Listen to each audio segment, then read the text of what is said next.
Hello बच्चों, GPS जाली की ऑनलाइन क्लासेस में आपका स्वागत है।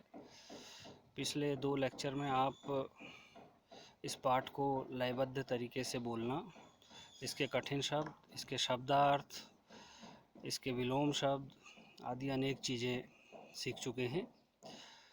आज हम इस पाठ के प्रश्नोत्तर हल करने की कोशिश करेंगे और आपसे एक गुजारिश है कि आप अपनी लेख पर थोड़ा सा ध्यान दें।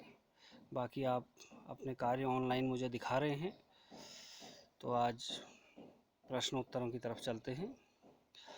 इस पाठ से जो प्रश्नोत्तर निकल के आ रहे हैं उसमें पहला प्रश्न यह है कि इस कविता के कवि का क्या नाम है। तो कविता के कवि का नाम इस पाठ के अंत में दिया हुआ है, आप उसी के अनुसार इस प्रश्न का हल कर सकते हैं। दूसरा प्रश्न है, इस कविता में बादलों का चेहरा कैसा दिखता है। तो पहली 2 पंक्तियों में ही इसका उत्तर छिपा हुआ है, झब्बर झब्बर बालों वाले, गुब्बारे से गालों वाले। तो इसी के आधार पे अपने शब्दों में आपने इसका उत्तर देना है। तीसरा प्रश्न है, बादलों की बनावट कैसी कैसी है।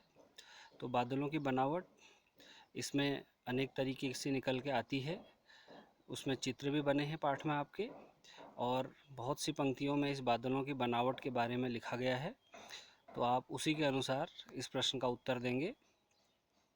अगला प्रश्न है, बादल अपने थैलों से क्या निकालते हैं। तो बादल अपने थैलों से क्या निकालते हैं, आप इस पाठ के अंतिम हिस्से में जाके देखेंगे कि आपको कुछ उत्तर यहाँ से निकल के आता है, आप उसी के अनुसार यहाँ पे उसको लिखेंगे। और फिर इसका एक और प्रश्न है, बादल कैसी कैसी शैतानियाँ करते हैं।